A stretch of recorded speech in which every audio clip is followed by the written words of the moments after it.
और ये तो पूरे दुनिया भर में मैसेज आ रहा होगा कि हाई कोर्ट में लाठी लेके बैठे हुए हैं। अगर ऐसा है तो वकील लाठी लेके बैठ रहा है, और इसको मैं अटपटा नहीं मान रहा हूँ। ये सब डॉक्टर अंबेडकर ने सब लिखा था। तुम्हारे साथ क्या क्या हो सकता है। देखिए, अमेरिका में ब्लैक की लिंचिंग कब शुरू हुई? अमेरिका में जब वो गुलाम था तब नहीं हुई। जब आज़ादी मिली और सीना तान के चलने लगा रोड पर, तब उसकी लिंचिंग शुरू हुई। तो दलितों की लिंचिंग कब हो रही है? सीना तान के अब बोल रहा है अंबेडकर की मूर्ति लगेगी। आज से 25 साल पहले कोई कल्पना कर सकता था? नहीं कर सकता था ना ऐसे बोलने का। अब तो बोल रहा है ना, कम से कम बोलने पे लिंचिंग पिटाई हो रही है ना। तो कोई बात नहीं, तभी बोल रहा है ना।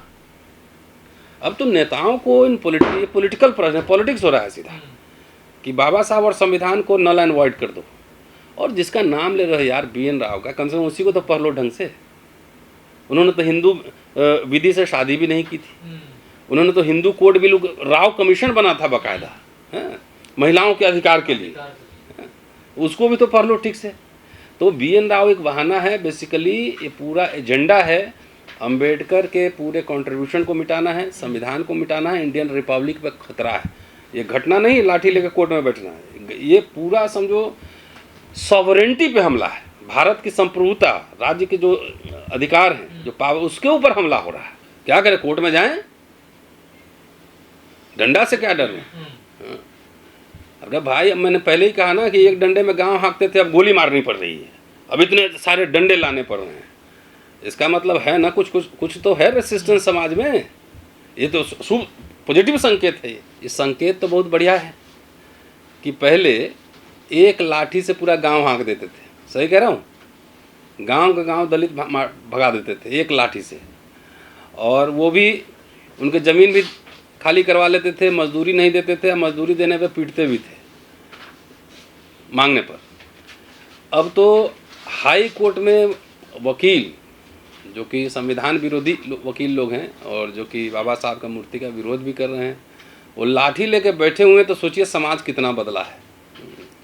जब एक लाठी से गांव हाँकते थे, अब कोर्ट में ही लाठी लेके बैठना पड़ रहा है। तो ये तो मैं इसको अच्छा संकेत मानता हूँ। इसका मतलब है कि ना, नोबडी, अंग्रेजी में एक कहावत है, nobody kicks a dead horse. ये मरे हुए घोड़े को कोई नहीं मारता। भाई वो लोग सब BJP RSS के लोग हैं, आके सीधा कॉन्स्टिट्यूशन क्लब में कह रहे हैं कि BN राव ने संविधान लिखा, अंबेडकर को नहीं मानता। मध्य प्रदेश में सरकार BJP की, केंद्र में सरकार BJP की, सारे संस्थाओं पे तुम्हारा कब्जा, पुलिस तुम्हारा, प्रशासन तुम्हारा, तब भी लाठी लेकर कोर्ट में बैठना पड़ रहा है। मैंने देखा नहीं, आजकल मैं किताब में बिजी हूँ, तो कहाँ कितना लाठी रखा है नहीं रखा मैं नहीं जानता, लेकिन अगर आप कह रहे हो सही है, कई लाठियाँ टांगी हैं दीवारों पर। हाँ, तो अब वही तो मैं कह रहा हूँ कि एक गांव, जब गांव के गांव खाली एक लाठी से हमने देखा है। अब हाई कोर्ट में वकील जो कि संविधान विरोधी, अंबेडकर विरोधी हैं, उनकी सरकार, प्रशासन, सब कुछ उनका ही, तब भी लाठी लेके बैठना पड़ रहा है। इसका मतलब रेसिस्टेंस है ना। ये इसको ऐसे समझिए, रेसिस्टेंस है ना, प्रतिरोध है ना, लोगों का उबाल है ना। तो ठीक है, लेकिन बाबा साहब तो बोले थे ना, बार बार मैं तो पढ़ रहा हूँ, कहता हूँ, तो मेरी लोग बात मानते नहीं, ना समझते हैं, कि सवर्ण हिंदू तुम्हें प्रताड़ित करेंगे, हर तरीके से प्रताड़ित करेंगे, तो इसके लिए तैयार हो जाओ।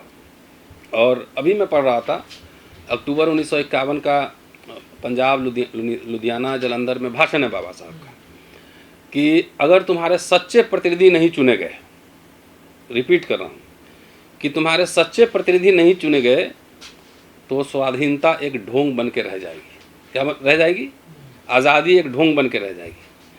अब हमसे तो आप पूछ रहे हैं, मैं तो कह ही दे रहा हूँ, बाकी 131 सांसद बैठे हुए हैं। मोदी साहब भी सर झुकाते हैं बाबा साहब के सामने। ये बात अलग है कि अंबेडकर अंबेडकर अंबेडकर एक फैशन हो गया है, उतना नाम तो भगवान का लेते तो स्वर्ग मिल जाता।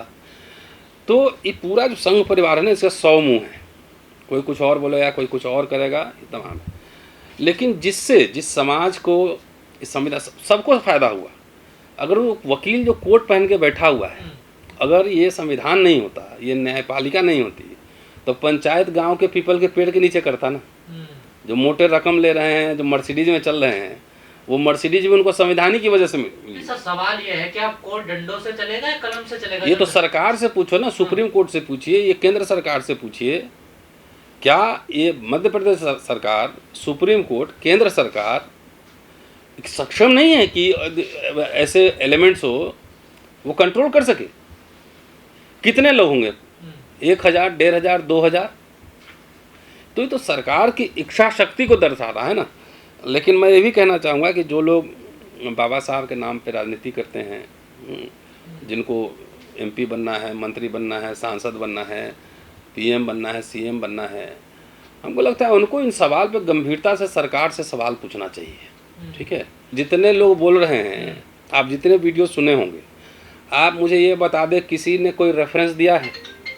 कोई किताब के बारे में कुछ बोला है कि इस पेज नंबर पे है? आपने मेरे कितने वीडियोस देखे होंगे, मैं पेज नंबर खोल खोल के बता देता हूँ। वॉल्यूम नंबर 15 में जाइए, 15 में जाइए और उसमें ढूंढिए बाबा साहब ने BN राव के बारे में क्या बोला है, हिंदू जो लॉ कमेटी बनी थी BN राव के अंडर में, उसके बारे में क्या बोला है, एक बार देखिए तो सही। तो कोई बाबा चाहे इस तरह का वकील जो है ना, किस तरह की वकालत करता होगा मैं नहीं जानता। मैंने एक वकील के ऊपर PhD की है, और वकील जब कोर्ट में आर्गूमेंट करता है ना, मैं मिनिमम बात बता रहा हूँ, तो फैक्ट सबूत के आधार पर आर्गूमेंट करता है। और ये लोग पूरा माहौल बना रहा है, अभी टेस्टिंग कर रहा है कि इस पे लोग रिएक्ट कर रहा है कि नहीं कर रहा है। सॉरी, रेफरेंस गलत है। 14 वॉल्यूम, 14 नंबर वॉल्यूम, उसका खंड नंबर 1 पार्ट 1, उसमें जाके देखिएगा BN राव पर कितना रेफरेंस है। तो मेरा ये कहना है कि जो बड़े बड़े नेता लोग हैं, वो लोग तो हम ही लोग से आप लोग बुलवा रहे हैं, नेता सबसे बुलवाइए जरा सही क्या हो रहा है। अगर संविधान खत्म होगा तो CM PM MP और मिनिस्टर बनने का सपना भी खत्म हो जाए। बोला एक काम करो, चलो घर बैठो, अब तुम्हारा चुनाव खत्म हो गया। एक तरह से चुनाव पे आप देख रहे हैं इलेक्शन कमीशन का रोल और तमाम एजेंसीज हैं उसका रोल तो देख ही रहे हैं। ये घोषणा करने में कितना टाइम लगेगा?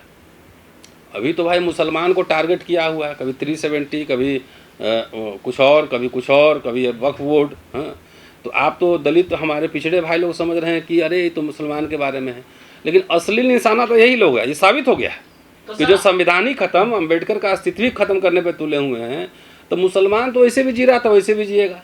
रिजर्वेशन तो किसको बनना है? शेड्यूल कास्ट, शेड्यूल ट्राइब को पहले लोकसभा विधानसभा में जाना है ना।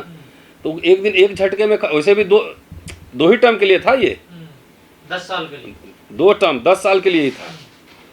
तो चलिए, लोग जितना भी गाली दे ले कांग्रेस को, लेकिन कांग्रेस ने 3-4 बार तो बढ़ाया ना, उसका बाद बढ़ते ही रहा। ये बाबा साहब ने लिखा है, वही अक्टूबर के भाषण में पंजाब में कहा है कि 2 टर्म के लिए है, और कोई आपको पूछने नहीं आएगा और ना आप देने जाएंगे। क्या कोई दलित संगठन उस समय आंदोलन किया था कि हमारा बढ़ाया जाए? लेकिन सरकार ने बढ़ाया ना उसको, तभी ना आप CM PM का ख्वाब देख रहे हैं। तो आपको ये समझना पड़ेगा कि नेताओं से भी उसको अकाउंटेबल बनाइए।